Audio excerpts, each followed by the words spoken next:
friends, welcome back to Pink Turtle Soaps. Today I'm making a Japanese cherry blossom soap. I've been really excited about this one because I got the cutest little embed mold. So the bars are going to have little cherry blossoms on top that I hand painted, and I'll show you guys what those look like in a little bit. But there will be piping on this soap, so the little flowers will sit on top of the piping nicely. The fragrance that I'm using is very similar to the Japanese cherry blossom fragrance from Bath & Body Works. It's crisp and floral, but there's a little bit of sweetness in there. It's really nice. I've already added my lime water to my oils, so that whole first step is skipped over, so I'm just going to hop right into soap making. The first step is actually pretty simple. I'm just going to pour off a little bit into these two smaller containers here. The majority of the bar is going to be pink, and then there's going to be a small layer in the middle of white and black. So that's what these two smaller containers are for. I'm going to set those off to the side because I don't need them just yet, but I am going to go ahead and work with this larger container here. And the color I'm going to be using for the pink is Pink Vibrance from Nurture Soap. All of the colorants I'm going to be using for this soap comes from Nurture Soap, so if you want to check any of them out, there will be a link in the description.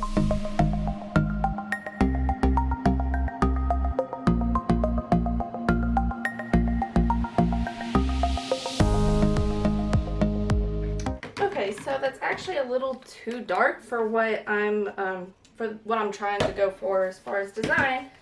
But luckily I already had some titanium dioxide mixed up, so I'm going to add some of that to the soap to see if that lightens this up a little bit. Okay, so that's much better. I'm going to move my mold over so that you can hopefully see. Alright, so I'm going to go ahead and pour this pink in. And that's going to be the majority of the bar, but I am going to save some room for the very top so that I have a space for the black and white soap to sit. Alright, so I'm going to move this over, let it start firming up, so that way I can get started on the next layer. Alright, so now we're going to use these two smaller ones here. Grab my stick blender because I will need it for both of these colors. I'm going to use the rest of the titanium dioxide that I had left over. Pour it into one, and then in the next one I'm adding some black iron oxide that I went ahead and mixed it up with some oil just so it was a little bit easier to stick blend. And then obviously I'm going to start with the white first and then move over to the black.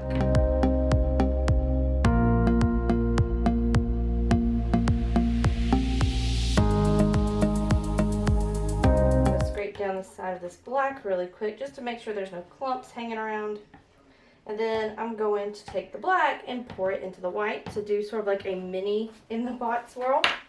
I really want to go for sort of like a watercolor. There is a little bit left in here, but I don't want to use too much. I don't want to risk it sort of marbling and turning gray. I really want to try to keep the white and the black separate. So this pink is nice and firm, so I'm just going to go ahead and pour this straight onto the pink. Look at those colors.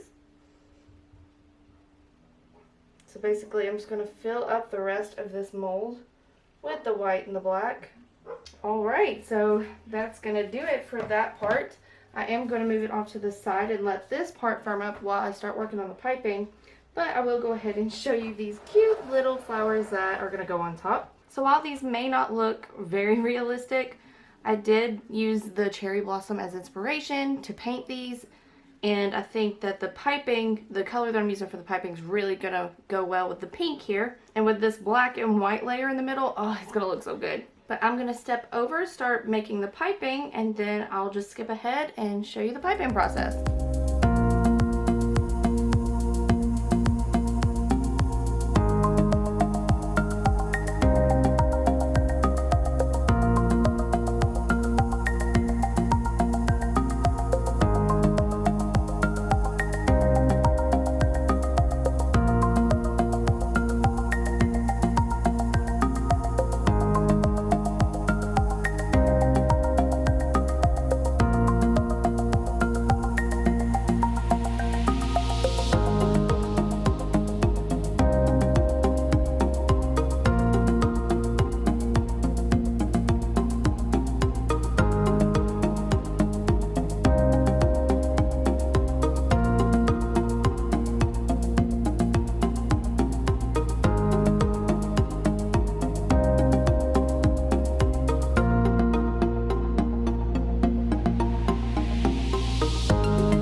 look. I've just lifted the whole loaf so you guys can see. I added some biodegradable glitter on the top because why not? You can see a little bit of that black and white underneath.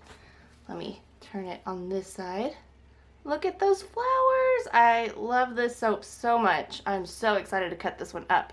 But I will come back in about 24 hours, and if it is ready to cut up, I'll unmold it and we'll check out the inside.